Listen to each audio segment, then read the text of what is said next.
আমি তোমাকে মুক্ত করে দিলাম। তোমাকে আর কখনো ডিস্টার্ব করব না, তোমাকে আর কখনো বিরক্ত করব না। তোমার জীবন থেকে একবারই আমি হারিয়ে যাব। আর কত অপেক্ষা করব? দিনের পর দিন, মাসের পর মাস অপেক্ষা করে অবহেলা ছাড়া কিছুই পাইনি। তোমাকে মুক্ত করে দিলাম।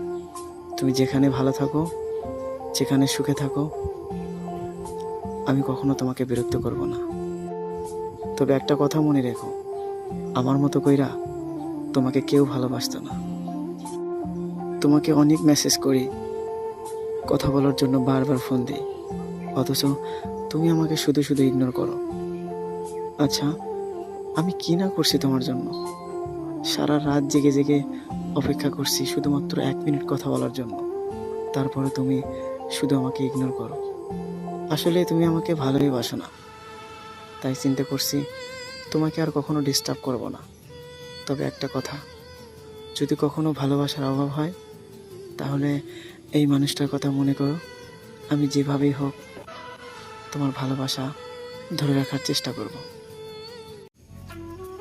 আমি জীবনে কত ভুল করলাম, কিন্তু শেষে এমন একটা ভুল করলাম,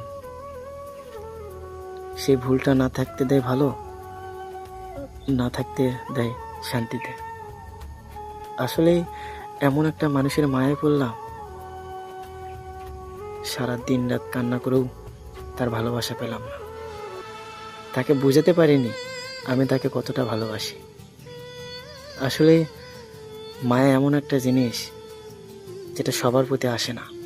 আর এমন একটা মানুষের মায়ায় পড়ছি, চিৎকার করে কান্না করেও তাকে বোঝাতে পারিনি।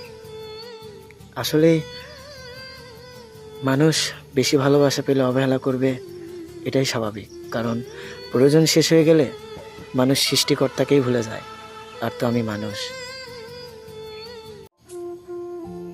আমি বেঈমান না।